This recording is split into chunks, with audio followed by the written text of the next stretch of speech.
Itong last Wednesday po, ay may dinalaw po kami. So, hindi po namin ginawa dito yung prayer. So, tatlo po lang po kami ng mga pastor. Actually, wala nung pangalan yung aming grupo. Ano lang po yun. Ang ano po namin ay watchmen. Okay? Maging tagapagbantay. Pag-pray po natin ang ating bansa, ang ating body of Christ. Ang iglesia. So, nung pumunta po kami doon, yung pastor kasi na yun ay may sakit. So, may sakit siya sa puso, tapos meron po siyang bato sa abdo, at meron po siyang prostate, yung nangamaga po. Actually, kwento niya ay naranasan niya minsan yung hirap na siyang huminga at sabi niya, alam niya mamamatay na siya. Hello. Siyempre, 75 years old na po yung pastor na to.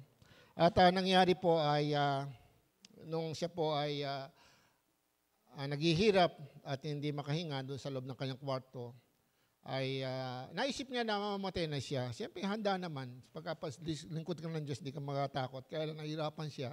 Tapos may kumatok sa kanyang ulo.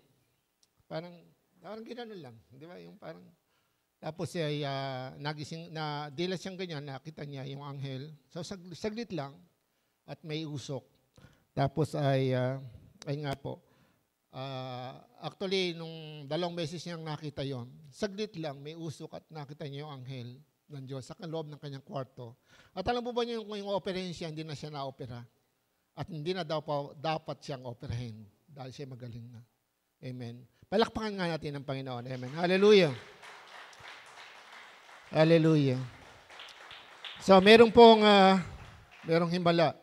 Kanina po nagwe-worship tayo. Alam po ba niyo, nadadama ko po kanina? Nadadama ko po. At habang nakapikit, nadadama ko merong 2 anghel. So, hindi ko po alam kung nararanasan po niyo yun. Kaya nga po napakahalaga na tayo po laging nakatuon sa Panginoon.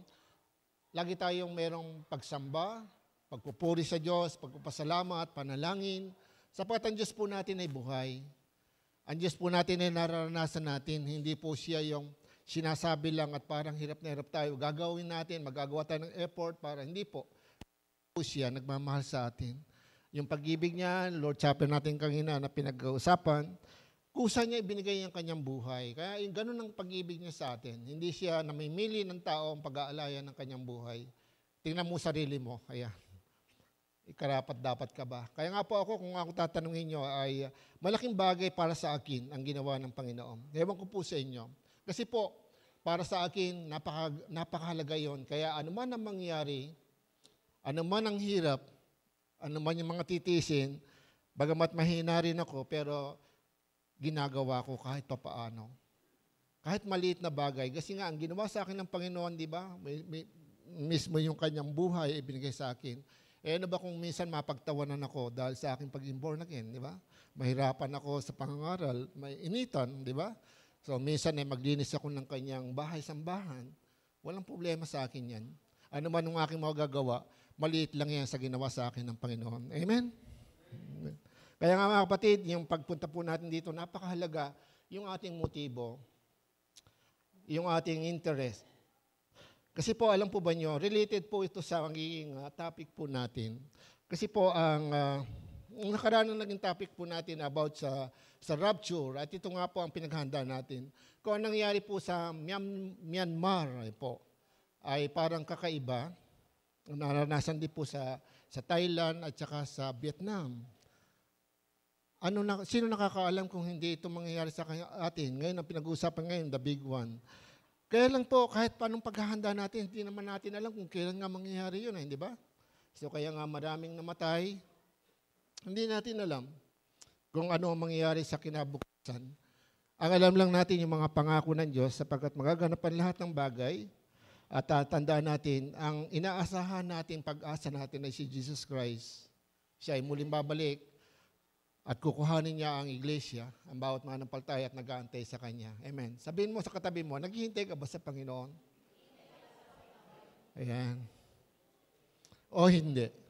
Kaya napakahalaga po yung karunungan, yung kaalaman, sapagkat ang salita ng Diyos ay nariyan na po. Husto na po siya.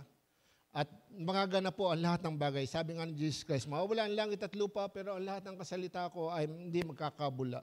Mga kapatid, hindi po tayo nakikipaglaban sa mundong ito para magtagumpay. Tagumpay na po tayo. At yun po ang ating pinaglalaban. Hindi po tayo nagtatagumpay sa sarili natin. Sisikapin mo maging mabuti, sa pera nga po ngayon nagsisikap yumaman, pinatutunayan sa kanyang sarili. So, ang lahat ng iyan kaya ibigay ng Diyos. At yan talaga ay given na. Nandiyan na. Lahat ng bagay na pagtatagumpay ay nasa atin. Dahil si Jesus Christ mismo ay nagtagumpay sa krus. Amen. Muli nga po, palakpakan natin ang Panginoon. Amen. Hallelujah. Hallelujah. Kaya nga po, napakahalaga yung pag-aaral natin. Siguro po ay makikita po natin sa four gospel ito. Pero buksan po natin dito po kinuha sa Matthew 21. Ayan, Matthew 21 verse verse 12 hanggang sa 13. Hanggang 13. Dalawang verse lang po ito. Okay, kung nariyan na kayo, sabi po dito, Matthew 21, ayan, verse 12 to 13. Pumasok si Jesus sa templo at ipinagtabuyan niyang palabas ang mga nagtitinda na namimili noon. Pinagtataob niya ang mga mesa ng mga namamalit ng salapi at ang mga upuan ng mga nagtitinda ng kalapati. Sabi niya, sinasabi sa kasulatan, ang aking tahanan ay tatawaging bahay dalanginan, ngunit ginawa ninyo itong lungga ng mga magnanakaw. So purihin po ang Panginoon. At least makita po natin to sa John chapter 2 verse 13 hanggang 17.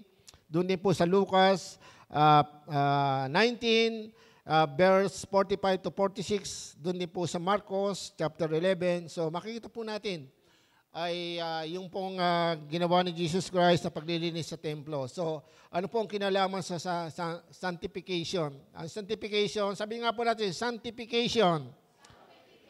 Sa Tagalog po yan ay yung pagpapakabanal, ay yung paglilinis. So yun po, yung tungo sa kabanalan, ayan po. So, nung una po, yung justification, ito po yung ginawa sa atin ng ating Panginoon. Yun yung ino-offer sa atin. Kaya nga kung tatanggapin mo si Jesus Christ dahil siya namatay sa krus para sa iyong kasalanan, maliligtas ka. So, yun po ang justification. Gagatanggapin ka ng Diyos at mapapabilang ka sa pamilya ng Diyos dahil kay Jesus Christ sa kanyang kamatayan. At yun po ang justification. Ginawa yun ng Diyos para sa iyo.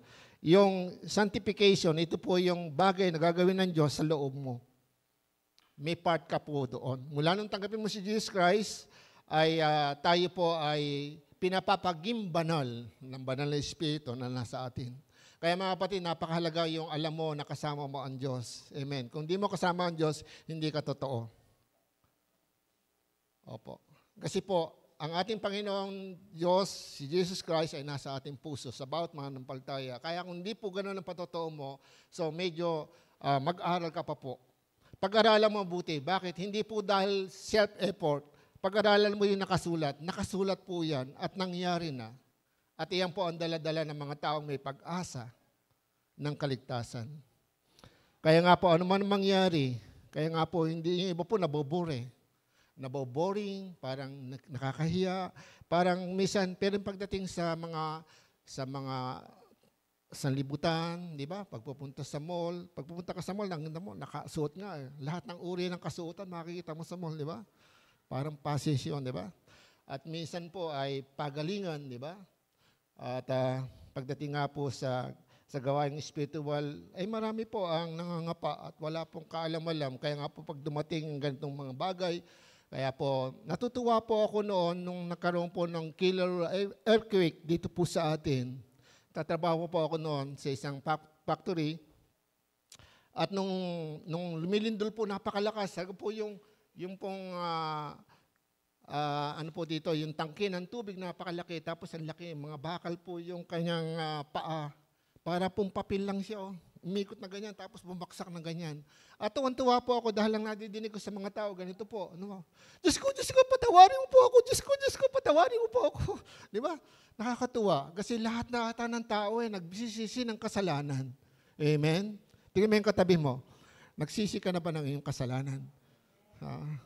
Yung hindi nahiya, may ihop Diyos ko. Di ba? Gumaganon po. Diyos ko po.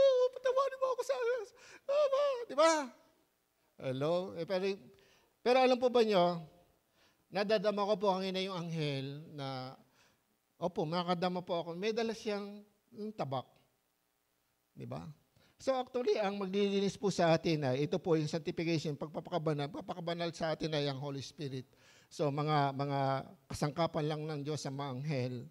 Kaya nga po mga kapatid, ito po ay bahagi ng paglilinis na gagawin sa atin ng Panginoon. We are called unto holiness, sa kabanalan. Tinawag tayo ng Diyos para sa kabanalan.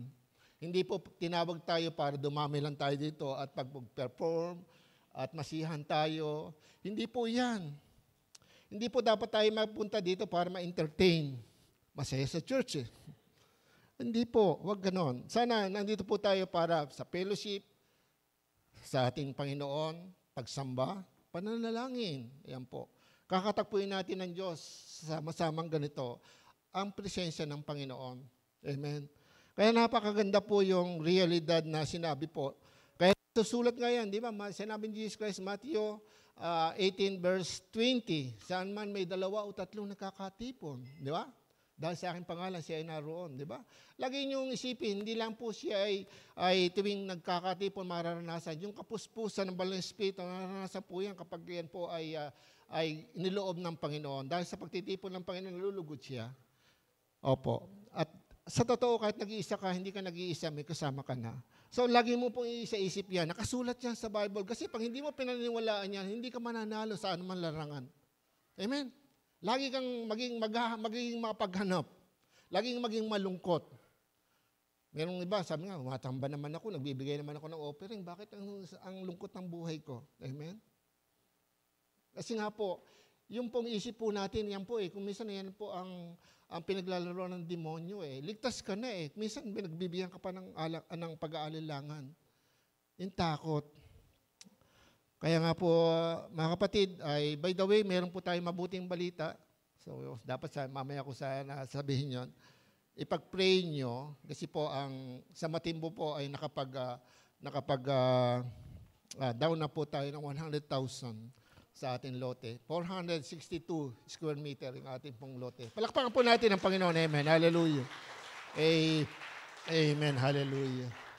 At pinag-usapan po namin, sabi niya, marami ang nakita ko, nadadama ko doon sa aming pag-uusap ng mga leaders. Parang iniisip nila, paano natin babayaran yung 1.1 million?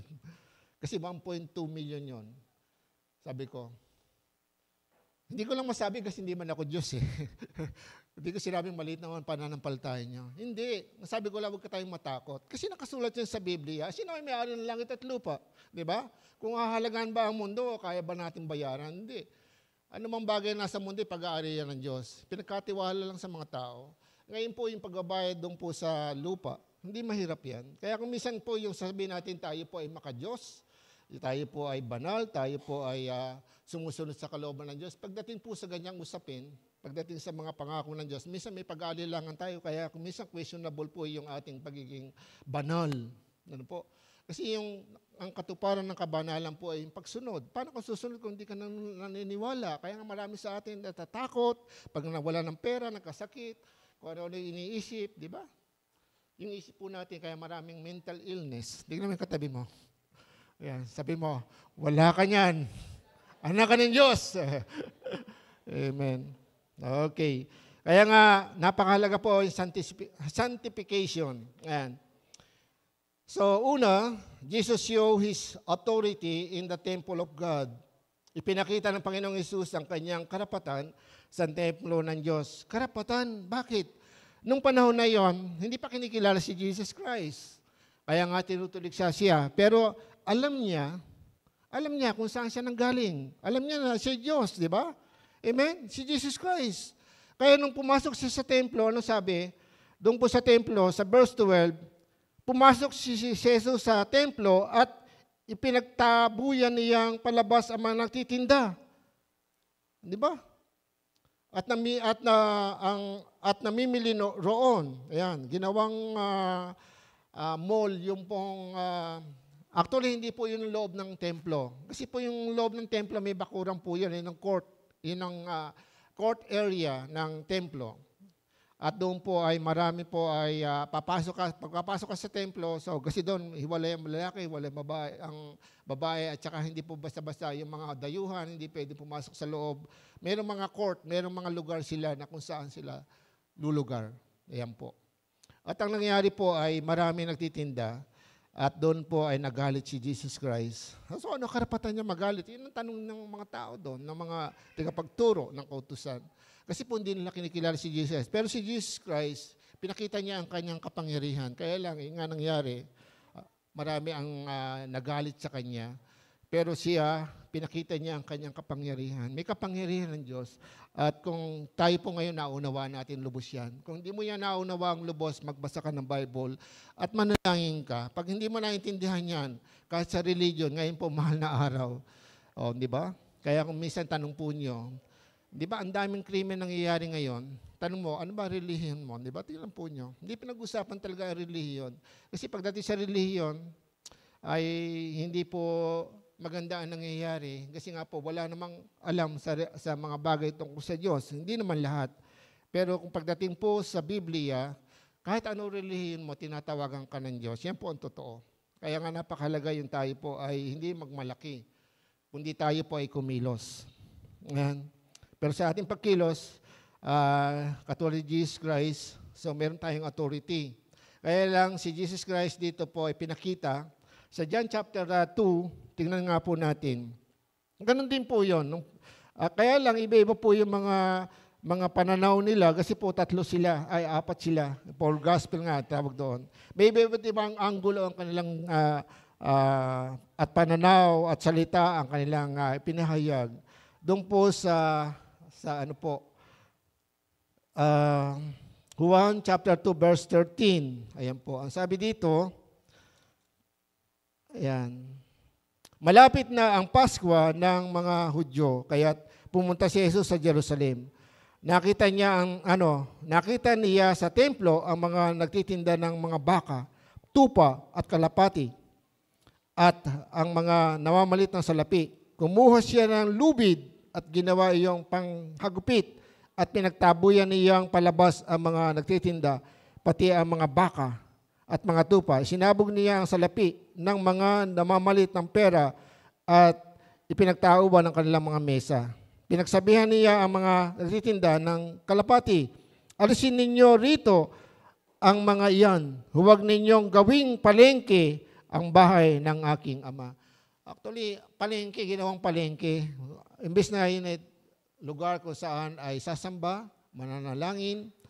Ano po ang kakatagpuin ng Diyos sa buhay, si Yahweh? Ano pong ginagawa ng mga tao? Actually, kaya nangyayari yon na tinotolerate po ng maraming mga mapagkunwaring mga Hudyo. At nakakasama na po doon ang mga tigapagturo ng kautusan. Bakit nila pinahintulutan?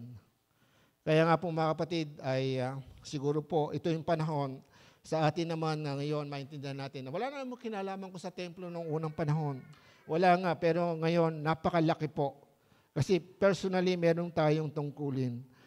Kaya napakahalaga po yung sinasabi sa Bible na tayo ay magpakabanal. Opo, magpakabanal tayo. Actually, hindi nakasulat yan. Sabi nga sa Hebrews chapter 12 verse 14, sikapin yung makasundo ang lahat ng tao. Magpakabanal kayo sapagkat hindi nyo makikita ang Diyos pag hindi kayo nagpakabanal. Pag sinabi magpakabanal, naku po, Diyos ko, paano gagawin ko? Hindi na ako lalabas sa bahay, hindi na ako ngingiti, hindi na ako pambihira naman, hindi naman ganon. Sinabi sa Bible, magalak kayo lagi, magalak. Ngayon ba nagagalak na nakasimangot?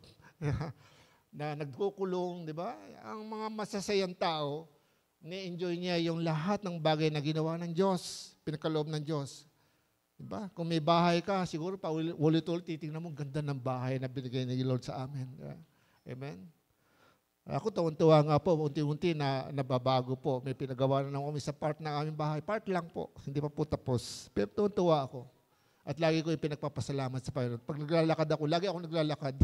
Di ba? Titignan ko lagi siya. Lord, salamat. Lagi pinagpapasalamat yun sa Panginoon. Kahit hindi pa tapos. Pero at least, di ba? Okay. At meron na mga bahagi. Pero purihin po ang Panginoon sapagkat una, si Jesus Christ, kung pag-aaralan natin at ngayon nga po, napakahalaga na tayo po ay magkaisa. Kasi hindi po tayo nagkakaisa. Sa katotohanan, hindi po magkakaisa na tayo po ay kay Ray tayo, kay Pastor Ray tayo. Di ba? Hindi ganon. Magkaisa tayo kay Jesus Christ. Dahil sabi dyan, John chapter 6, tingnan po nyo.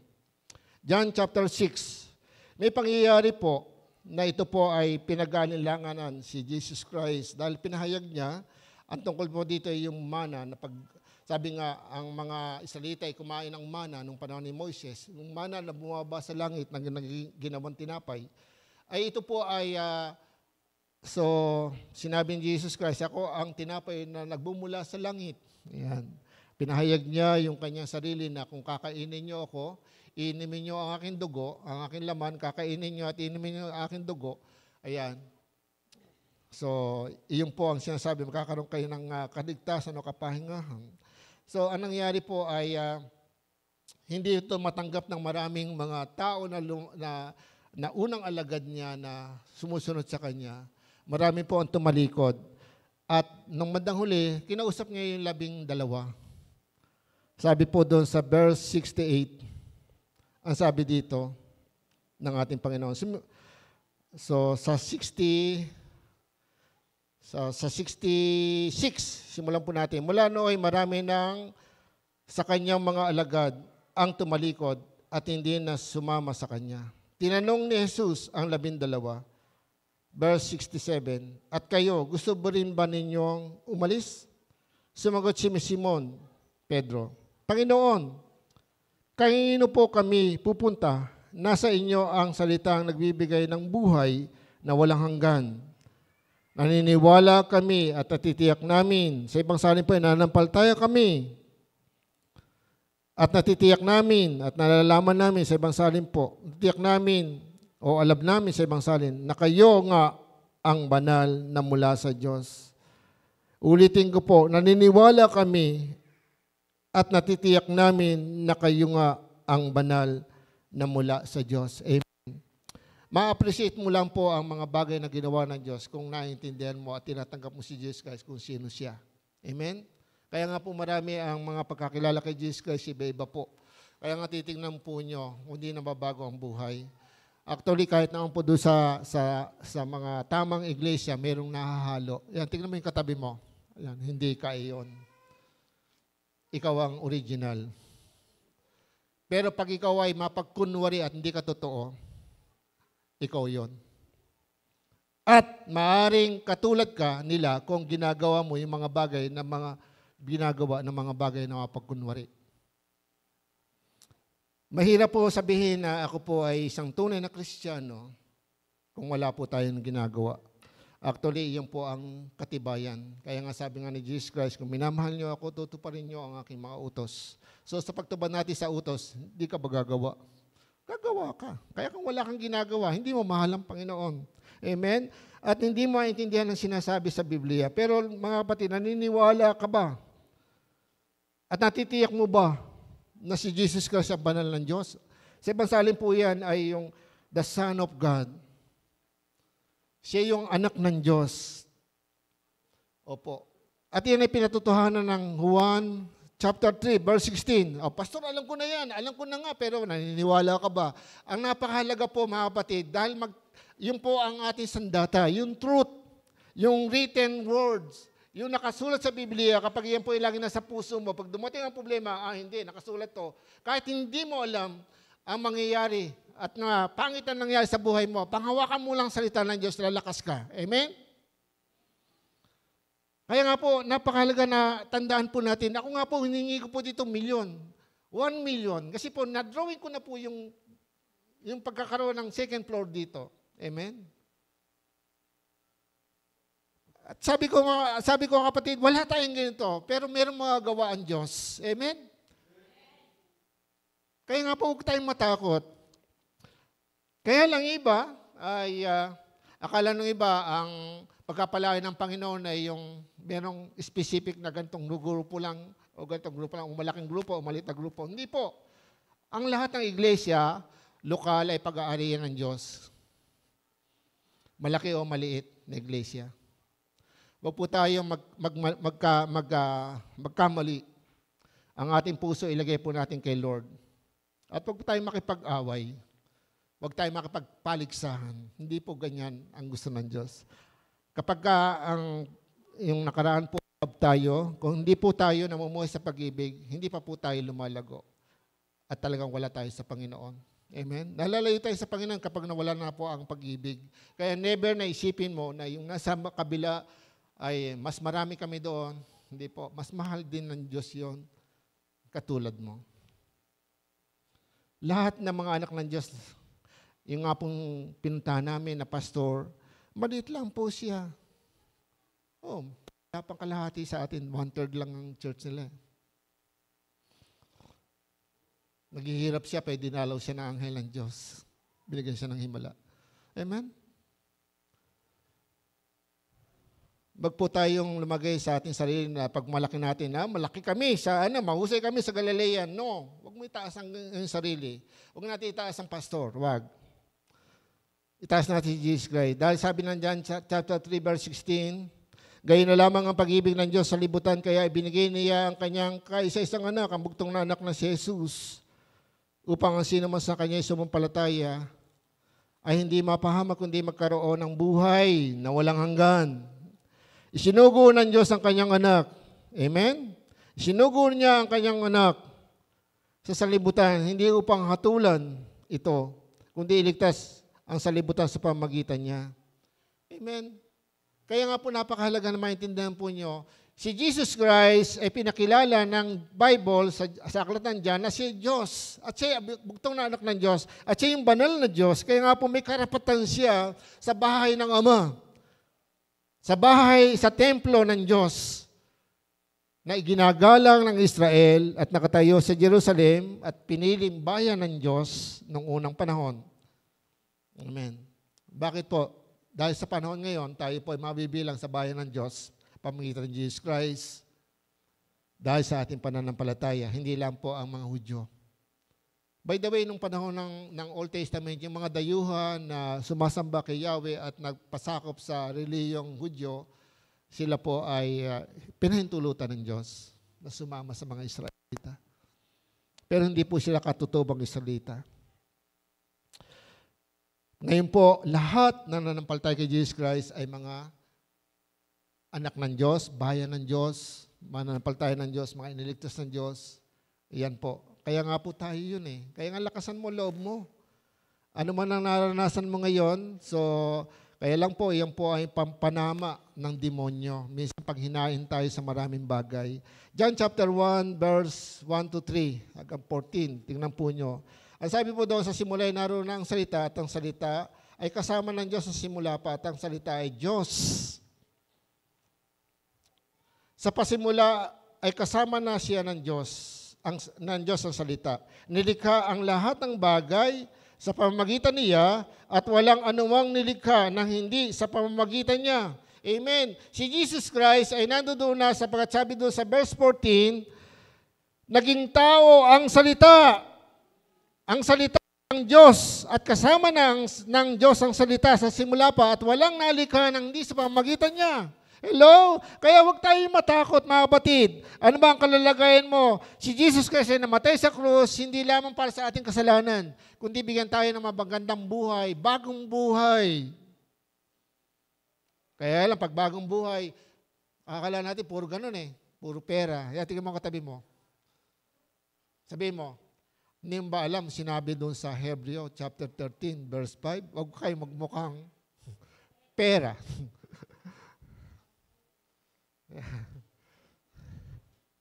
Bilog ang ulo sa pastor niya. Lahat naman tayo bilog. Hindi po yun. kung isipin po nyo, kaya nga po napakaganda yung authority. Si Jesus kasi may authority. Kung tinanggap mo si Jesus Christ, palagay mo, siya may authority sa iyo, may kapangyarihan sa iyo, gumawa sa iyo, magbigay sa iyo ng lahat ng bagay. Alam mo? Alam ba yon? Amen? So yung authority niya na yung pong linisin ng templo, may karapatan siya eh. Amen? Hallelujah. Kaya mga kapatid, napakahalaga po yung tayo po ay maging gising. Ayan, tingnan mo sa katabi mo, gumising ka ha! Ayan. Gising na nga eh. Nilalamig nga ako eh. Di ba? Pangalawa, Jesus sanctified the temple of God. Doon sa ating tema, ang sabi nga doon ay si Jesus Christ ay pinagtauban. Ayan, inalis niya. At doon po sa binasa natin kanina, gumawa pa siya ng lubid. Hindi ba? Actually, ito po yung sa Matthew 21. Ito po yung pangalawang pagpasok niya. Ayun po. Sa templo at yung pong kanyang ginawa na yung paglilinis. Ito po yung pasimula ng kanyang ministeryo. Yung muling ministeryo niya dito sa lupa. Kaya nga po, ang napakahalaga po ngayon ang isipin po natin lagi ay yung pong pagiging malinis. Bakit po? Kasi pag hindi po tayo naging malinis, ililinisin ka ng Diyos. Jesus sanctified the temple of God. Nilinis ng Panginoong Hesus ang templo ng Diyos. Doon po sa atin, sabi nga Matthew 12, ulitin ko po, pumasok si Jesus sa templo at ipinagtabuyan. Hindi yang palabas ang mga nagtitinda. Palagay niyo, bakit ko kaya pinagtabuyan? Ano po? Inalis niya. Pinalayas niya, ano po. So, pag pinalayas, ibig sabihin, inihiwalay, di ba? Tayo po ay sined apart. Ano po. Gusto niya na kapag tayo po ay maging banal, ayan po, pagiging banal, kailangan po mayroong paglilinis. Ayan. Kaya ang sanctification, ang kahulugan po nito, bahagi ng kahulugan nito ay yung paglilinis. Ayan po. Cleansing. Kaya napakahalaga po na hindi ka pwedeng maging banal na banal lang. Kailangan meron kang gagawin at makita sa iyo yung paglilinis. So, yung paglilinis sa iyon ay kung hindi ka marunong maglinis sa sarili mo, lilinisin ka ng Diyos. Naku, hirap yon. Amen? Ang hirap nun. Kasi po, mapapahiya ka at minsan mahihirapan ka. Totoo ba yun, Pastor? Naranasan ko eh. Opo, naranasan ko. Minsan ako po ay malaki na ulo ko, pero minsan dumating sa akin yun. Naging proud ako sa sarili ko. Kasi pag nag-Bible study ko noon, 20, pinakamababa po, 20. Ayan po. Yung 20 katao. Minsan nag-Bible study po ako. Isa lang kasama ko, isa po yung kabataan. Nag-Bible study kami, ay minsan isang compound, nakakasama-sama sa isang bahay. Ang dami sa isepo namin. Minsan po ay ganun po. Nagkaroon ako naging proud ako sa sarili ko. At minsan nag-usap sa akin si Lord. Ang gandahan, alang nagsabi sa akin, sabi niya ni Lord, huminto ka muna. Pinahinto niya ako. Pinahinto niya ako sa gawain. Sumunod ako sa Kanya. Kahit marami kong Bible study, huminto ako. Opo, nakinig ako sa Holy Spirit. Kasi ganun po ako. Although na parang nalilibang na pala ako, nagiging mayabang. Pinahinto ako, huminto ako ng gawain. Bible study. Alam niyo ang ginagawa ko, nagtatrabaho ko noon, madalas po, tuwing tanghali, ay nagpa-fasting ako. Hindi ako makain. Kahit mabigat ng trabaho ko, nagpa-fasting ako. Sabi ko, Lord, ibalik mo ako. Ibalik mo ako kahit siya isang kaluluwa lang. Tinugon ako ng Panginoon.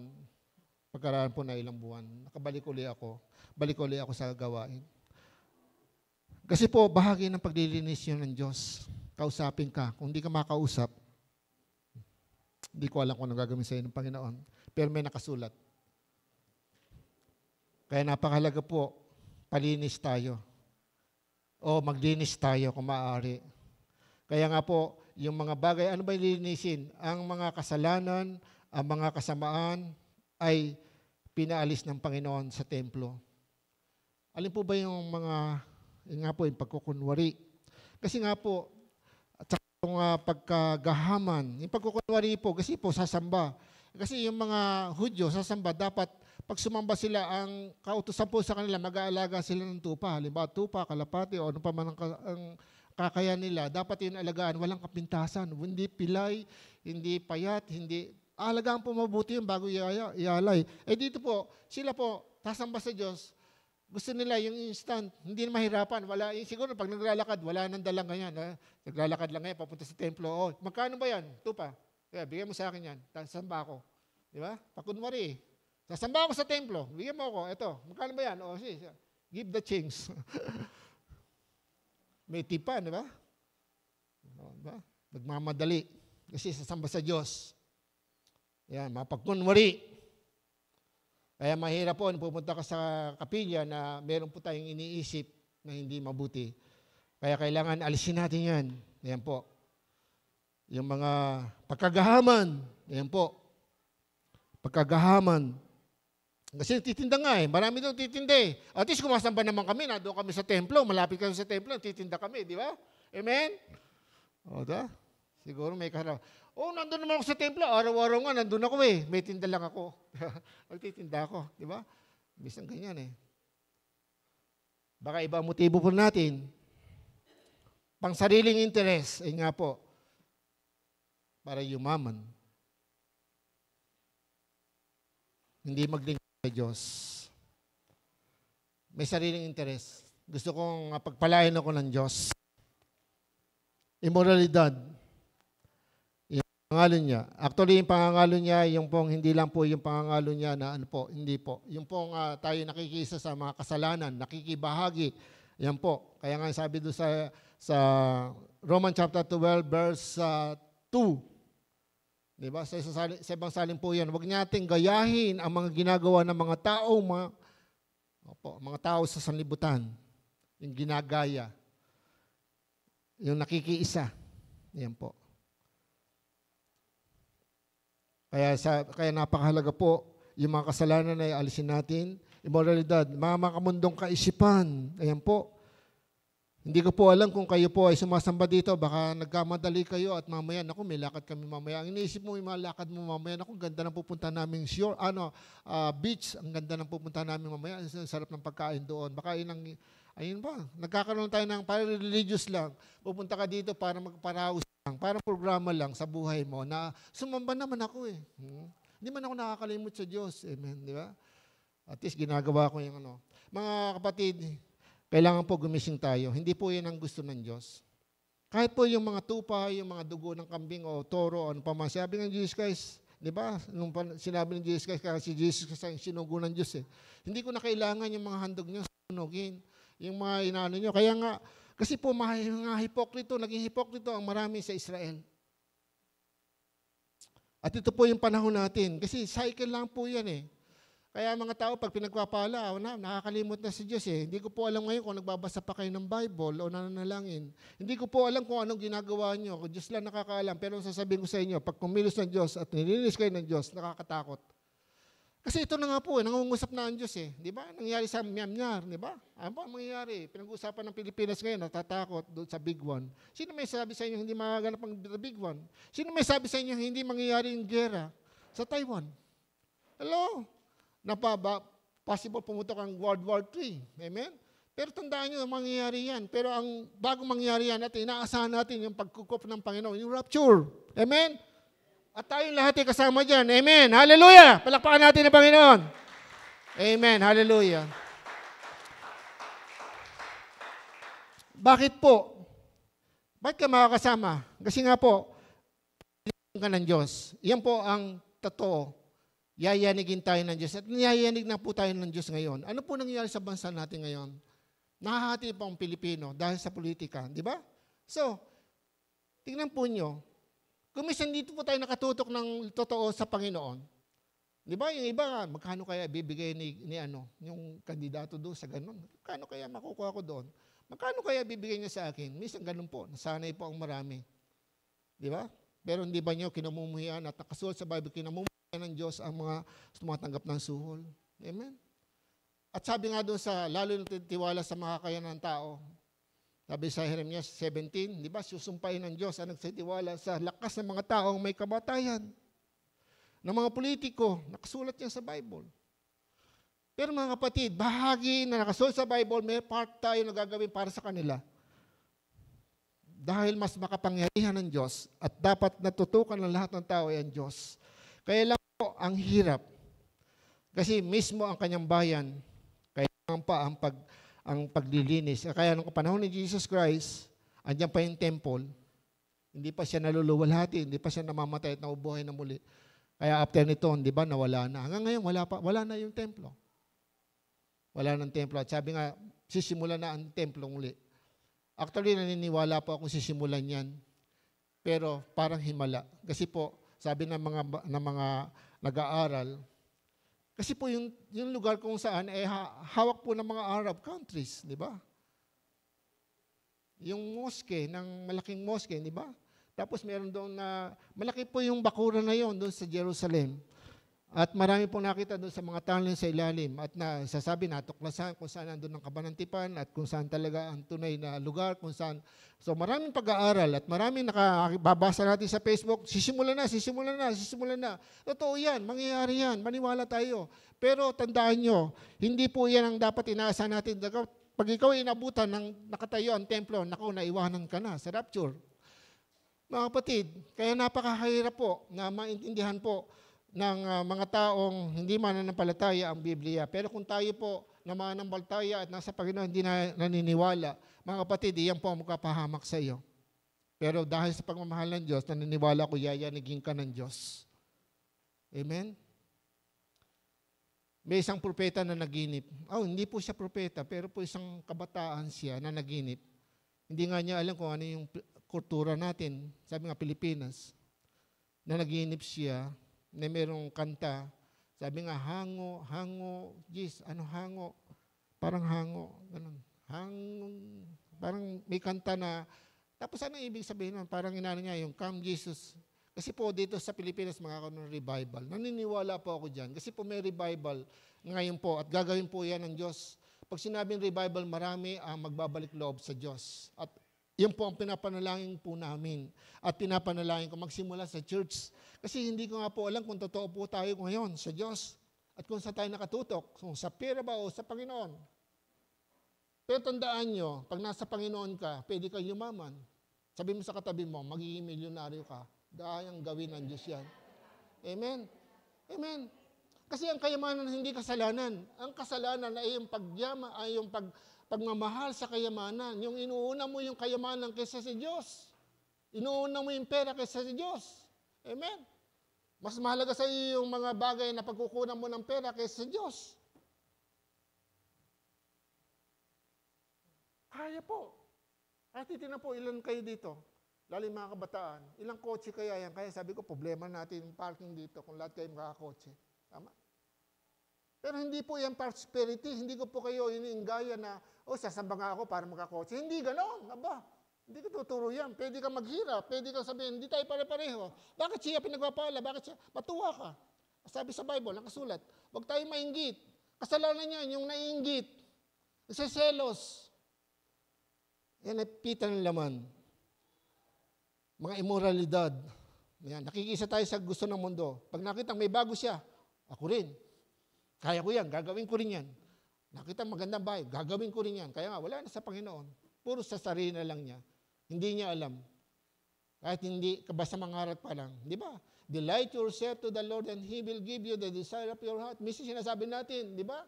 Awit 37 verse 4. Delight yourself. Di ba? Sa Diyos mo hanapin ang kaligayahan. At ang mga pangarap mo ay yung makakantan. Saan natin hinaharap ang ating kaligayahan? Sa mall, pastor, malamig doon. Sa kabaray nakikita. Dito sa chapel, ikaw lang. At puro sermon na nadidinig ko sa inyo. Hello? Yan.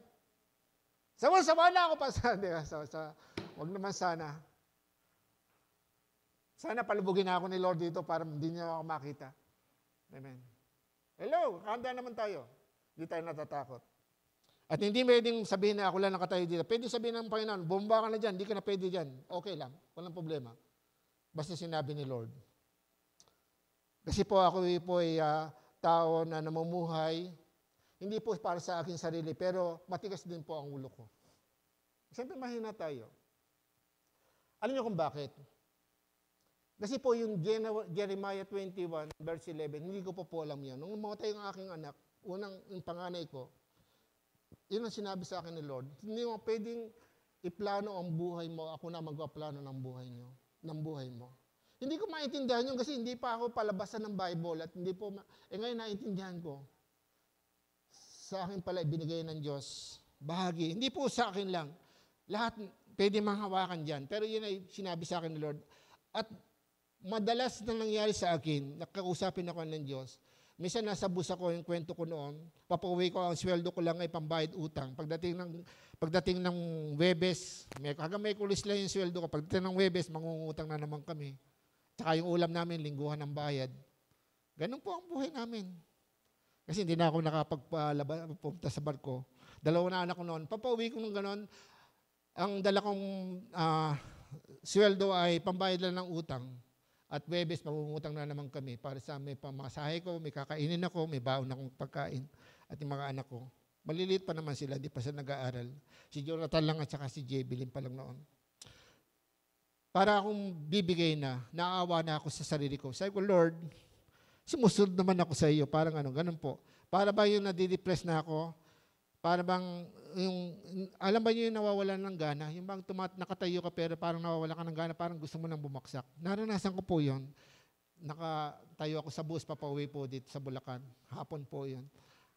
Tapos biglang merong lumakap sa akin. Sabi niya, anak, hindi po tao yumakap sa akin. Merong something na power, yumakap sa akin ganon. Tapos bigla akong lumakas ganon. At sinabi niya, anak, ano kahigtan mo sa mga apostol at mga pastor? Hindi po yung mataas. Kung paano po, parang inano niya, kung paano pinagpala ko ang mga lingkod ng Diyos, pagpapalain din kita. At yun ang pinanghawakan ko. Pero mahirap. Kasi minsan nakita ko, buti pa kayo. Minsan, kaya nga yung kwento nga si Sister Elmi, ng isang Pasko na siya ay marami kasing naiyahin. Tapos huli-huli nga ilagay yung fried chicken na kanyang nagbabalik-baligtad na gano'n. Tapos ilagay ka, umiyak. Ako, Lord, bakit ka umiyak? Ngayon lang nangyari sa atin yan. Pasko, nulang kami makakain ng maganda. Di ba? Pero hindi nyo alam yon. Hindi ako nagsusumbat, hindi pa ako nag-ano. Pero sabi nga po, hindi ako maasa sa church. Tao kasi yung church eh. Lagi ko siya sabi kay Sister Amy, umasa tayo sa Diyos. Amen. Pag umasa ka sa Diyos, higit pa na may bibigay ng tao, may bibigay ng Diyos. Amen. Palakpakan natin ng Lord. Amen. Hallelujah!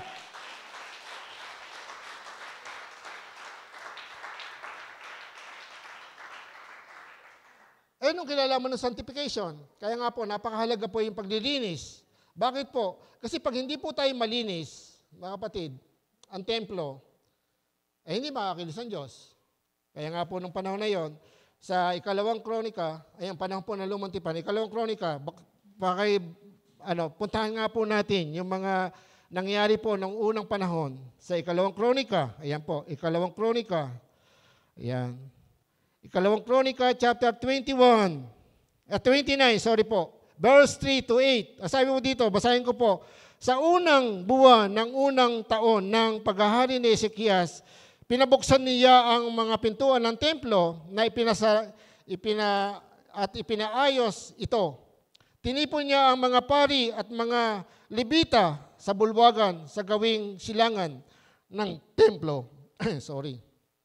Sinabi niya, makinig kayo, mga Levita, italaga ninyo, sa ibang salin po sa English, sanctify yourselves. Italaga ninyo, sa ibang salin po, linisin ninyo ngayon ang inyong sarili at ang templo ni Yahweh.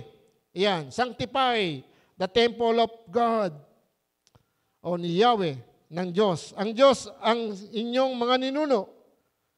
Si Yahweh na Diyos na inyong ninuno, alisin ninyo ang mga kadumal-dumal na bagay sa dakong banal. Nagkasala ang ating mga magulang, hindi sila naging tapat kay Yahweh sa ating Diyos. Kanilang tinalikuran niya siya at ang kanyang templo. Isinara nila ang mga pintuan ng templo ng portiko.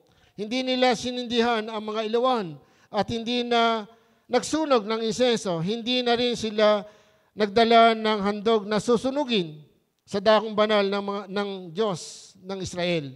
Kaya naggalit si Yahweh sa Juda at sa Jerusalem at ginawa niyang kahihaya at kakilakilabot ang kanilang sinapit gaya ng inyong nakikita. Amen. Ito po yung naranasan sa Old Testament. Kaya lang hindi po yun maranasan natin. Kasi po hindi tayo under ng law o hindi tayo nasa ilalim ng kautusan. Pero ang kautusan hindi po binabaliwalayan ng Diyos. Mga kapatid, tayo ay nasa ilalim ng biyaya o pag-ibig ng Diyos. Kaya nga po, titignan natin para bang nagpapayaba ang Diyos kasi po marami sa atin. Bakit pastor, yung iba, hindi mo alam ang ginagawa, ba't pinagpapala? Bakit ganito? Huwag mo nang pakialaman yun. Ang pakialaman mo yung sarili mo. Mga kapatid, kasi po lahat po tayo ay nasa Diyos. At tandaan po natin, may ginagawa ang Diyos sa atin. At kumisan po, marami sa atin ay dideceive. Na kumisan kala, pinagpapala siya, malapit siya sa Diyos. Hindi po. Maraming pinagpapala. At kumisan na yun po naging dahilan. Kaya po ako maraming alam. Dumami asawa. Namumuhay na mayroong kasalanan kasi po maraming pera.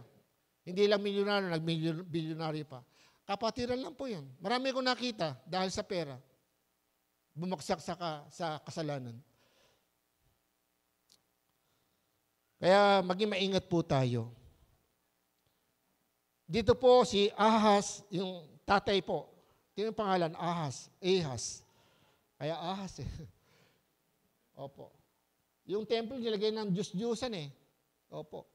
Tapos hindi na siya, sumamba siya sa mga Diyos-Diyosan ng mga hentil, ng mga pagano. Napagawa siya ng mga burol, o sa mga burol ng mga altar ng mga Diyos-Diyosan. Ganun po ang ginawa ni Ahaz. Ang kanyang anak naman, si Ezekias, nung mamatay si Ahaz nga eh. Kaya, nung mamatay siya, hindi, nakalagay po dyan, basahin nyo, Ahaz. Kung English, Ahaz. Pag Tagalog, Ahaz. Tagalog ako, Ahaz. Di ba? Ang kasalanan ni Ahaz. Ahaz nga siya. Kaya nga siguro, mali ang ginawa niya. Hindi niya sinundan. Hindi siya sinundan ng kanyang anak na si Ezekias na maging hari ito. Si Ezekias po yung, kung titingnan po yung pangyayari kay Ezekias, siya po yung nagkaroon ng bukol o cancer na pinagaling ng 15 years. Amen? Sa panahon niya, maraming pong ginawa ang Diyos na supernatural. Dahil po, pinalinis niya ang templo. At bago maglinis ang templo, hindi siya naglinis, pinalinis niya sa mga Levita. Sila may karapatan eh. Tinalagaan ng Diyos. Sino po ngayon may karapatan sa templo ng Diyos ngayon? Tayo po. Katulad ni Jesus Christ. Ang templo, nung panahon na yon, dahil lumang tipan ay pinalinis ni Haring Ezekias. At ang sabi nga, bago linisin ng mga pari at saka ng mga Levita, maglinis muna kayo, kautusan yon. Sanctify yourselves. Magkakaroon yung sanctified, yung paglilinis. Linisin muna nila. So kaya bahagi po ng kahulugan ng sanctification, yung paglilinis. At ang magiging bunga po nito sa bandang uli, yung banal na pamumuhay, kaya yung kabanalan. Amen. Kaya hindi ka pwedeng maging banal na namumuhay ka sa kasalanan. Kailangang maintindihan mo ito. Palinis ka kay Lord. At madali yon kasi nandyan si Lord sa tabi mo. Ayan. Nandyan sa puso mo. At bandang huli, Jesus loves the temple of God. Kaya ginawa ni Jesus Christ, nilinis ang templo, mahal niya ang Diyos. Kaya nga siya ay naparito sa lupa dahil yung gusto ng Diyos, Ama, ay magawa niya. Kaya nga sabi ng Jesus Christ, doon sa John chapter 15, minamahal ko ang Ama, kaya ako sinusunod ang kanyang mga utos. Kaya yung pagsunod sa utos ng Diyos, ito pa yung pagmamahal sa Diyos. At kung mahal niyo ako, sabi ni Jesus Christ, susundin niyo ang aking mga utos. Kaya nga si Jesus Christ ay meron siyang karapatan na maglinis ng templo dahil siya ang mula sa banal na Diyos. Siya ay anak ng Diyos. Siya ay banal na Diyos. At ginawa niya ito dahil sa kanyang pag-ibig sa Diyos. Mahal niya ang templo ng Diyos. Kaya kung tayo po ay nagmamahal sa Diyos, alam po ba niyo, hindi po mamoblema ang kapilya ng Diyos o gawain ng Diyos. Bakit po? Lahat po magtutulungan. para itaguyod ang gawain ng Panginoon. Amen? Tama po.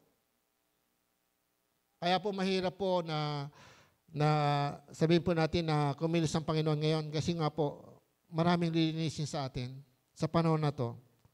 Kasi nga po, dahil dito. Huwag niyo ikaila.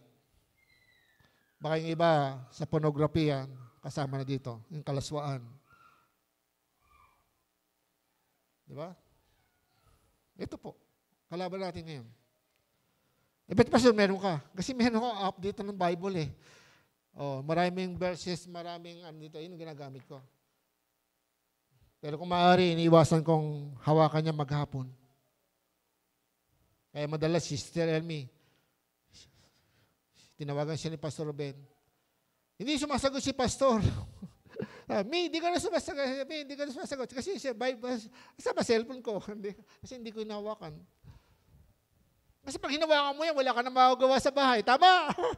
Hello! Huwag kayong magkasabi. Kundi sabihin niya, oh, Lord, sorry. Amen. Kaya nga po yun ang ibig sabihin eh, yung pakunwari. Ang pagsamba sa Diyos, hindi lang po pagpunta sa templo o bahay-sambahan. Araw-araw na ginawa ng Diyos, nasa Diyos ka. Kaya pag ikaw ay nagsisinungaling at hindi ka maamin, ano ang sabi ng Biblia sa John 1, chapter 1, verse 9? Kung papahayag ng inyong mga labi ang inyong kasalanan, kung ipapahayag ng inyong mga labi, aaminin mo ang inyong kasalanan ng Diyos ay tapat at banal at kayo patatawad, lilinisin. Lilinisin. Hello? Sa inyong mga kasalanan. Pero kung tagtatago tayo po hipokrito. Tingnan mo yung katabi mo. Hindi ikaw yan. Hindi mo pagkapapayag.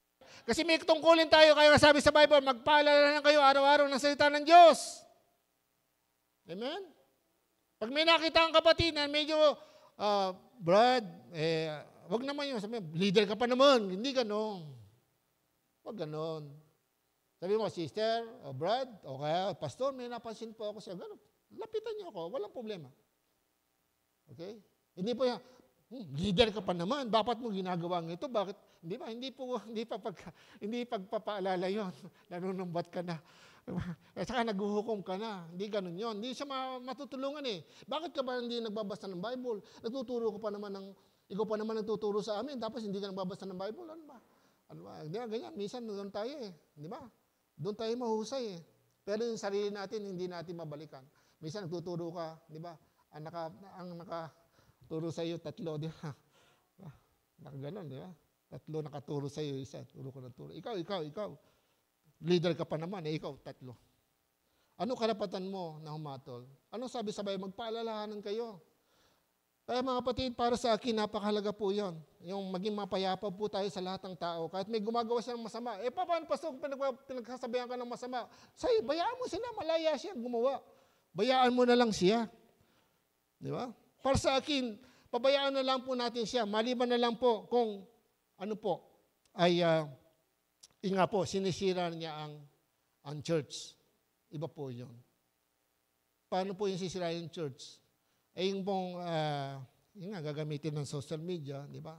Kung ano-ano yung pakikita, tapos, di ba? Meron ganon. Kaya nga po, titignan mo sa social media, minsan nagugulat ako, pastor, minsan ganon, di ba? Kaya babasahin ko, vlog lang to. Kasi maraming fake news, di ba? Yung mga vlog. Kaya minsan sa CNN, meron sa ABS, di ba? Meron ganon, meron Christian na CNN, meron ganon, no? Meron mga sa mga legit na mga nagbabalita, di ba, nagkukwento, di ba, meron ganyan, magkakatiwalaan mo. Pero doon sa Facebook, mga vlog, minsan, gano'n yan. Kasi mga vlog, dami-dami sinasabi, di ba? Di natin alam kung totoo ba o hindi, di ba? Meron naman vlogger na totoo talaga. Pero hindi ko alam lahat na sabi nila ay totoo. Pero sa Bible pa rin ako. Amen. Kaya nga, we are now the temple of God. Tayo nga po ang templo ng Diyos. Kaya po sasabihin ko sa inyo, palinis ka kay Lord. Kasi po sa panahon natin ngayon na tayo mananampalataya, ang templo ng Diyos noon ay pinalinis ni Haring Ezekias. At nung panahon ni Jesus Christ, dahil nakatayo pa ang templo, nilinis niya ang templo at tinuruan ng mga tao, ang mga Israelita. Pero hindi siya tinanggap ng mga Israelita.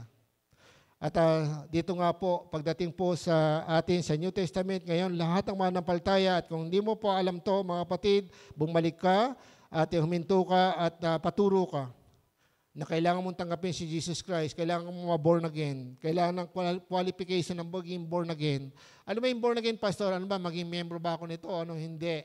Ang born again ay isang proseso kung paano pong dito ay aaminin mo na ikaw ay makasalanan dahil mababasa sa Bible na ikaw ay makasalanan at ikaw ay parurusahan sa iyong kasalanan at ang kasalanan iyon ay si Jesus Christ mismo ang umako. Siya ay pinako sa krus dahil sa iyong kasalanan. Iyan ang mabuting balita. At pag naniniwala ka doon at pinapasok mo siya sa iyong puso at humingi ka ng tawad sa iyong makasalanan, yun po ang pagiging born again. Pasok siya sa iyong puso at manatili siya sa iyong puso. Amen? Yun po ang born again. Kahit ano kang reliyon, na Muslim ka, tinanggap mo si Jesus Christ bilang iyong Panginoon tagapagligtas, born again ka. Kaya napakahalaga po yun. Yung sinabi sa 1 Corinto chapter 3, verse 16. Amen. Hallelujah. Makinig po kayo, mga kapatid. Makinig ka. Sabi mo sa katabi mo, makinig ka. Basahin mo. Ayan. Yan ang kulang po sa atin. Kung minsan binabasa natin, nakapikit ang ating matang espiritual. Nag-ritual lang tayo. Hindi natin pinakikinggan ng ating matang espiritual, ng ating tengang espiritual. Minsan yung laman lang. Papasok dito, lalabas dito, masabi lang nag-devotion. Hindi na makausap ng Diyos kasi busy sa maraming bagay. Ganyan po ang mga bagay na nangyari sa mundo ngayon. Puro pag-aaral, puro lahat ng bagay. Pero mga kapatid, hindi ko sinasabing pabayaan mo ang lahat ng ginagawa mo. Amen? Hindi po. Kasi pagdating sa langit, hindi man kailangan doon ng engineer ka. Hindi kailangan doon ng graduate ka ng high school. Hindi kailangan doon ng graduate ka o summa cum laude ka para kaputungan ng korona ng Diyos bilang gantimpala sa iyong mga ginawa. Hindi po. Sapat na yung malinis ang puso mo at totoo naging tapat ka sa Diyos. Kahit wala kang pinag-aralan. Napakaraming nakita ko walang pinag-aralan, ginamit ng Diyos. Hanggang ngayon, nakikita ko. Sabi nga doon sa 1 Corinto chapter 3, verse 16, sabi nga dito, ayan, hindi ba nyo alam? Ayan, hindi ba nyo alam? Tingnan mo yung katabi mo. Hindi ba nyo alam? Nakasulat yan. Hello, basahin mo. Kinakausap ka niyan. Hindi mo ba alam? Hindi ba nyo alam na kayo'y templo ng Diyos at naninirahan sa inyo ang kanyang espiritu? Parurusahan ng Diyos ang sino mang magwasak ng templo niya sapagkat hindi banal ang templo ng Diyos at kayo ang templong iyon. Amen. So, ngayon po, kaya nga po mga kapatid, kailangan natin linisin ang templo ng Diyos. Paano yun? Personally, nangungusap sa atin ng Diyos ngayon. Linisin natin, mga kapatid.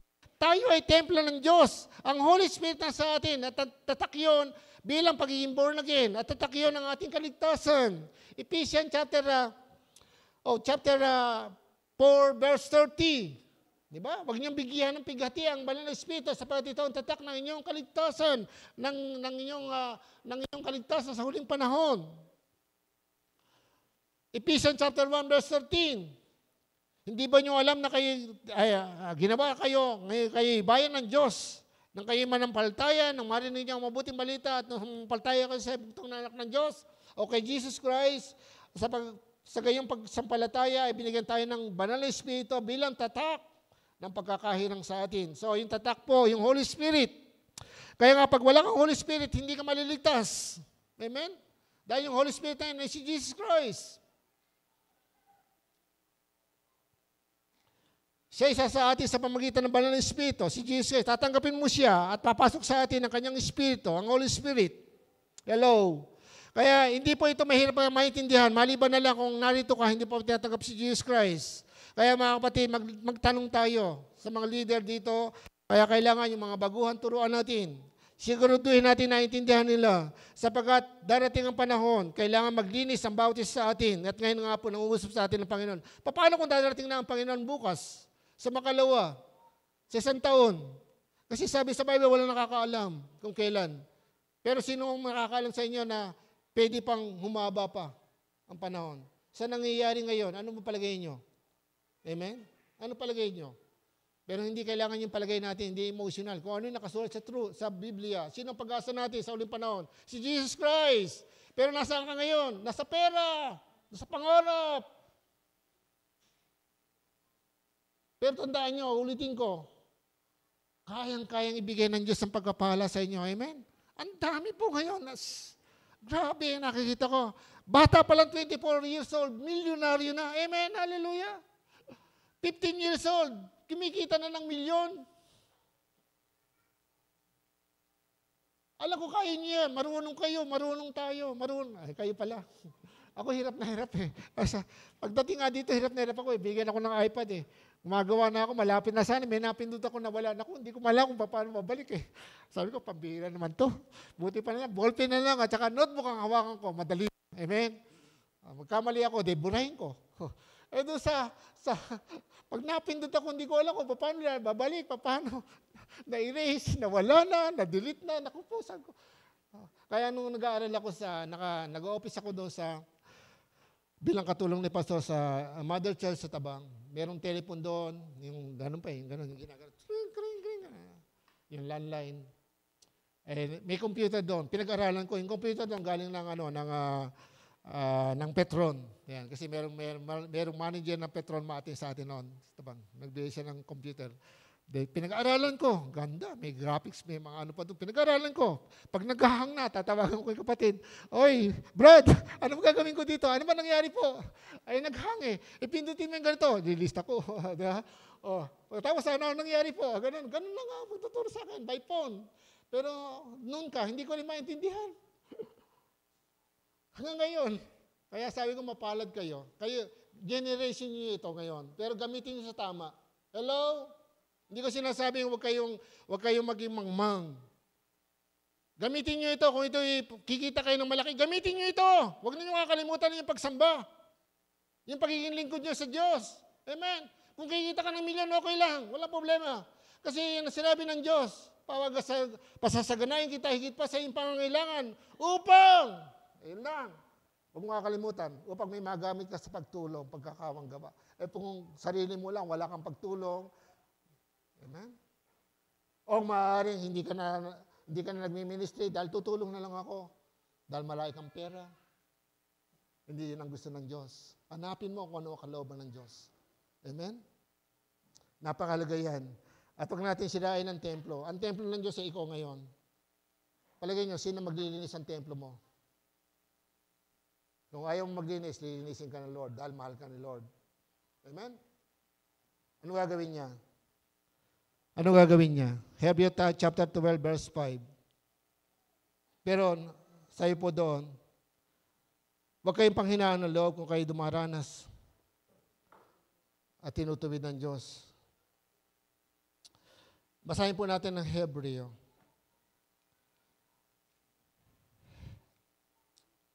Hebreo chapter 12. Ayan.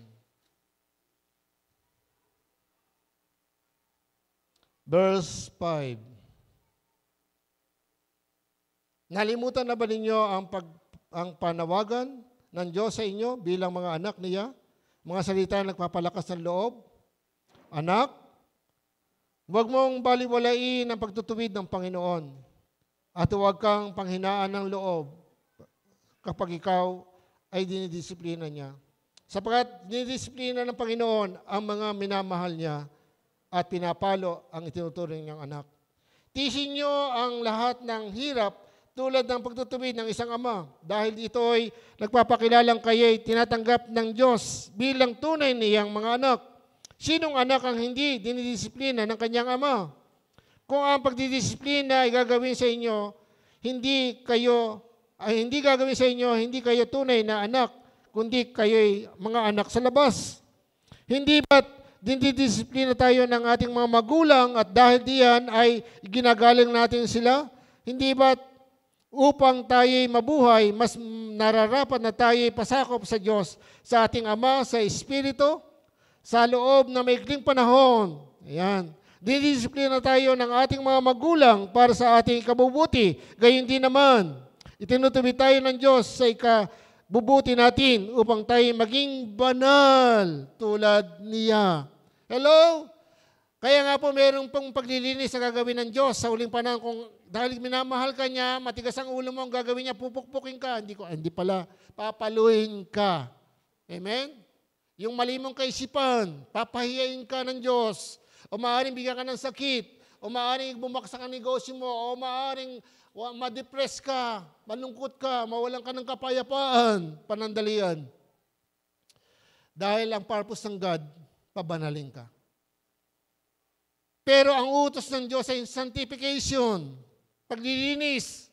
Kaya nga, kung hindi ka maglilinis, possible baka dumating ka sa ganitong sitwasyon, napaluin ka ng Diyos, hindi ka na makakausap.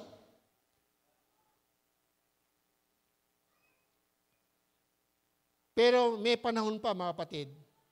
Anong gagawin ko, pastor? Makinig ka, magbasa ka ng Bible, manalangin ka, panalangin mo kay Lord. Hindi sapat may ginagawa ka dito. Sabihin mo, tumutugtog ka o ikaw ang ginagawa, paano ka kung hindi ka naman karapat dapat. Naging hypocrite tayo. Maging tapat ka sa Diyos. Alam niyo si Haring Ezekias, pinanatili niya yung paglilinis sa mga pare. Alam po ba niyo, minsan nanalangin sila sa templo. Basahin po niyo yung panahon ni Ezekias. Sabi nga doon, yung panalangin nila, umabot sa langit. Hello! Umabot sa langit. Ang ibig sabihin, maraming himala na naganap. Sige po, tumayo po tayong lahat. Amen. Hallelujah.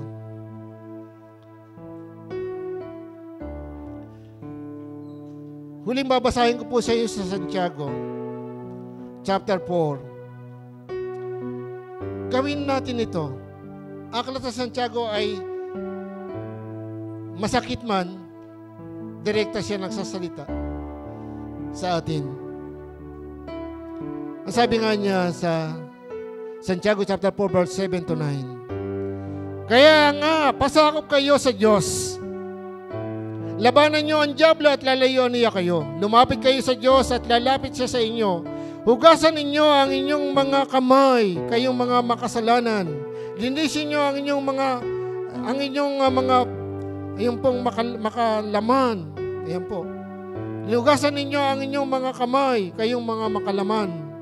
Linisin nyo ang inyong mga puso. Sa iyo po yan linisin. Purify your heart. Consecrate your heart. Linisin mo ang iyong puso. Ang inyong puso. Kayong pabago-bago ang isip. Nagdadalawang isip kung sasamba ba o hindi. Maglilingkod ba kay Lord o hindi? Magpapatuloy ba ako sa church na ito o sa kabilang church?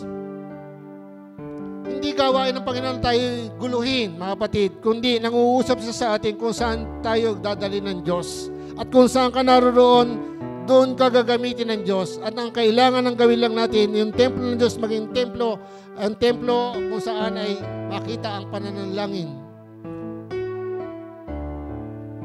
Hindi maging pugad ng mga magnanakaw. Pero pag mayroon pong kasalanan sa ating buhay, ginagawa natin pugad ng kasalanan o pugad ng magnanakaw ang ating puso. Hindi dapat mangyari yan. Yun po yung sinasabi ni Pastor Ruben. At akin po, naniniwala po ako at sinabi sa 1 Juan chapter 3 verse 9, ang mga anak ng Diyos ay hindi maaari magpatuloy sa pagkakasala sapagkat sila may binhi. Ang binhi ay salita ng Diyos. Kaya nga sabi ni Jesus Christ, nalinis na kayo ng mga salitang sinabi ko sa inyo. Amen? Malinis na tayo. At tandaan nyo, kahit po ano mangyari, hindi po pwedeng tayo po ang masunod. Malapit na po dumating ang Panginoon. Paano po kung pahintulutan ng Diyos mangyari sa atin ang nangyari sa Myanmar? Maging totoo ka pa kaya sa Panginoon? O mag-alinlangan ka? Kasi may nagsasabing, bakit nagawa ito ng Diyos? Hindi ba makatarungan ng Diyos na gawin ito? Palagay nyo, sa buhay natin, sa pamilya natin, may karapatan ba ang Diyos na ikaw ay pahirapin? O konti-konti lang yung pagkapala sa buhay mo kasi konti-konti lang ang pagsunod mo? Pero hindi ganun ang Diyos eh. Masagana siya nagbibigay kahit, sabi nga sa Bible, kahit matigas ang ulo mo, pagpapalain ka ng Diyos eh. Amen?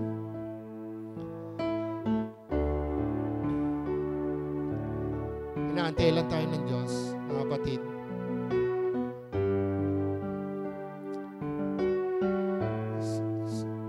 Madalas po nangyari sa akin, minsan nagigising ako ng maaga. Meron pinakikita sa akin ng Panginoon. Pero mga kapatid, alam po ba nyo, wala akong magagawa kasi hindi man ako Diyos eh. Hindi ko alam kung pinaniniwalaan nyo yung sinasabi ko sa inyo. Pero sa inyo po yun, malaya tayo eh. Pero paniwalaan nyo si Jesus Christ. Amen? Hello? Paniwalaan nyo.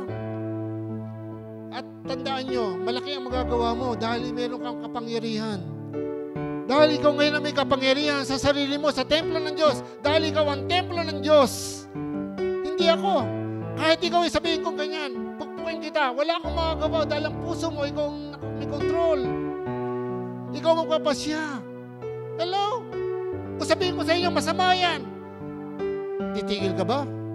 Pag hindi ka nagpasya sa sarili mo, hindi makakawala yan eh. Hello?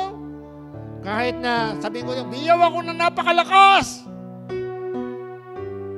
Wala mangyayari. Hindi yan. Kundi small voice lang. Anak, sabi niya, anak, magbago ka na. Kinausap ako ng Diyos ng ganyan. Kung ako'y may inom ng alak, nag-iisa ako, mainit ang katawan ko, balis ako, may nangusap sa akin, anak, tigilan mo na yan. Hello?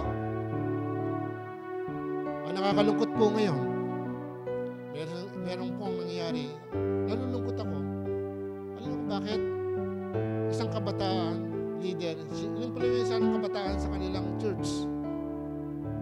Alam mo yung buong praise and worship, nadala niya nung lumabas sa church.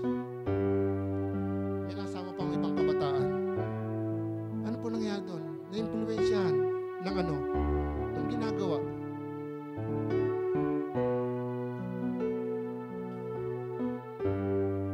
Ay, nakakatakot po yan eh. Pag lumayo tayo kay Lord at nag-idol tayo ng tao, sumusunod siya tayo. Yeah, sama-sama tayo.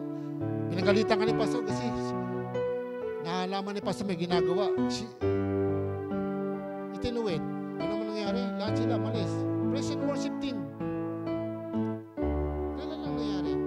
Kakalungkot. Dapat yung influensya niya na-influensya mga mabuti. Pero na-deceive eh. Kasi yung grupo na yun may mga alak. Alam niyo kung bakit? Nakita sa ibang grupo, may mga grupo, born again naman, pwede pa rin. Hello? Kaya maging maingat po tayo. Sinasabi ko po ito sa inyo, hindi po dahil sa ako po ay dating gano'n. Lalo sa mga bataan, madali po ang tukso sa inyo. Curiosity. Sabi ng demonyo, hindi totoo yan, konti lang. Di pa si Eva, ganun ginawa ng demonyo eh. Hindi kayo mamatay. Masarap, di ba? Hindi kayo mamatay. Totoo lang, magiging Diyos kayo eh. Kaya ayaw ng Diyos na pakainin kayo. Parang ganun ginawa ng demonyo kay Eva, di ba? Hello? Parang ganun din ginagawa sa atin ngayon eh. Naku, hindi totoo yan. Sinabi ni Pastor. Sinabi lang niya yun eh. Hello? Kaya tandaan niyo mga kapatid, kahit anong mangyari pag i-pray ko kayo. Opo, hindi ko mabanggit ang pangalan niyo. Meron akong pinag-pray dito. Sabi ko, Lord, yung mga kabataang ito, hindi ko naman alam ang pangalan nila eh. Hindi ko tandaan eh. Yung pamilya niyo, pinag-pray ko. Kahit anong mangyari, kahit galitin niyo ako, masama ang gawin niyo pag-pray ko kayo. Bakit po? Mahal ko si Lord. Alam ko, mahal kayo ni Lord. Amen? Kaya nga, napakalaga, makinig tayo. Sanctify yourselves.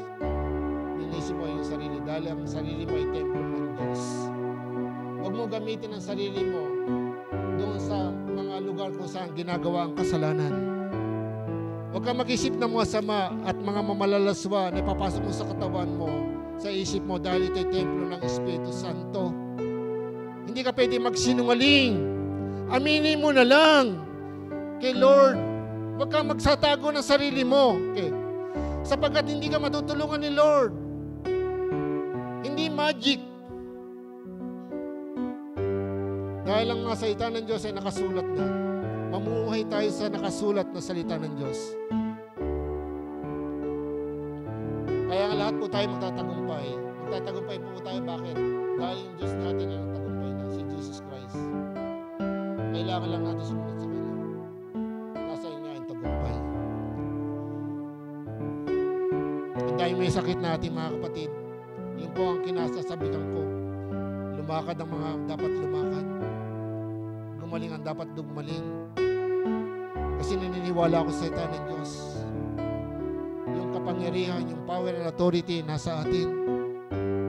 Bakit hindi nangyayari ito? Pero hindi nangangahulugan, hindi pa nangyayari, hindi tayo maniniwala. Kaya yun po aking nakakasabihan na lahat tayo ay hipuin ng Diyos, yakapin ng Diyos, ituwid ng Diyos, pagpalain ng Diyos. Tayo po ay manalangin. Amang banal, maraming salamat po. Oh, hallelujah. Purihin ka, Panginoon. Purihin ang iyong dakilang pangalan. Ikaw po ang Diyos na banal, Diyos na makapangyarihan sa lahat. Ama, ikaw nga po ang Diyos na nangako sa iyong salita ng maraming bagay. Kung paano kumilos ka sa Old Testament at merong batas ka na pinatutupad noon, O Diyos. Pero ngayon, O Lord, pinalaya mo na kami doon at hindi kami sakop noon. Sakop kami ngayon ng biyaya ng kaligtasan na ginawa ni Jesus Christ sa krus upang kami palayain sa maraming mga masamang bagay o kahinaan ng aming laman. Salamat sa katotohanan ito, O Diyos, na kami tagumpay na. Kaya alam, Panginoon, mangyayari ito kung kami ay magpapasakop sa iyo. Kung kami ay susunod sa iyo.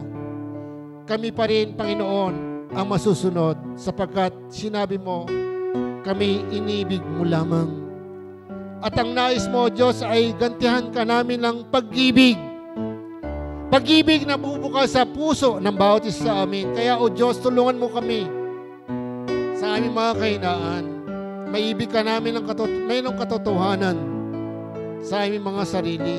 Hindi po pakunwari, Panginoon. Alisin mo po ang pagkukunwari sa aming buhay.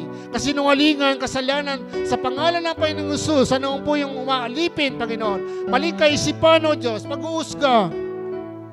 Winawasak ko ito in the name of Jesus. At aking inaangkin, Panginoon, ang tunay na kalayaan. Lord, sabi nga po, ang kalayaan ng Banal na Espiritu, sa gayon mangyari yung bunga ay lumabas sa amin. Ang pag-ibig, ang kapayapaan, ang kagalagan, at marami pa. Ama, salamat po.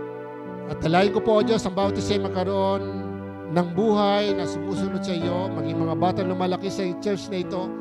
Tulungan mo po kami maituro namin kung sino si Jesus Christ.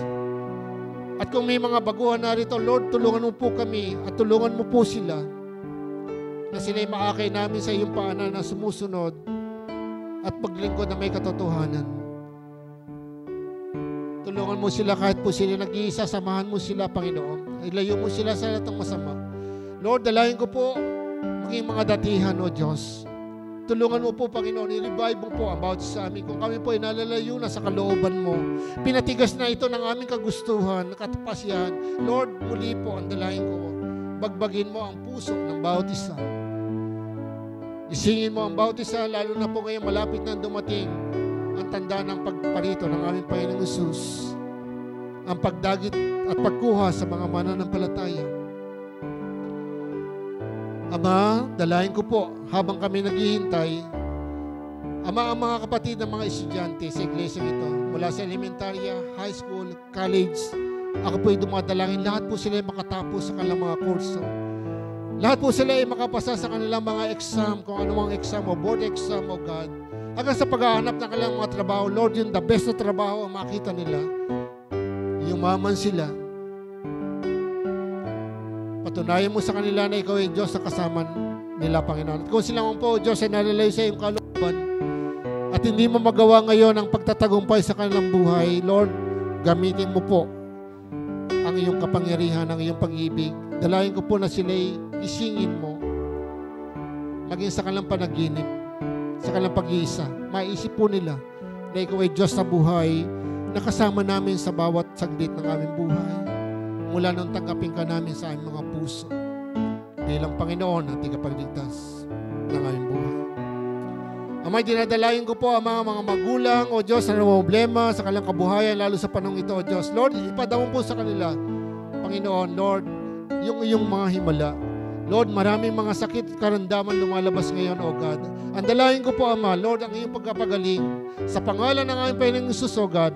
Lord, dadalayan ko po si Daniel Soriano, O Diyos, spiritually, physically, pagalingin mo siya at siya po'y makakalakad. Lord, lahat po na yung mga karamdaman, maging si Brother Daniel Sastre, O God, in the name of Jesus, sa kanyang puso, sa kanyang buhay, physical and spiritual, pagalingin po siya, Panginoon. Sa lahat ng mga karamdaman, si Lito Villaperte, O God, in the name of Jesus, spiritual and physical, pagalingin po sila, Panginoon.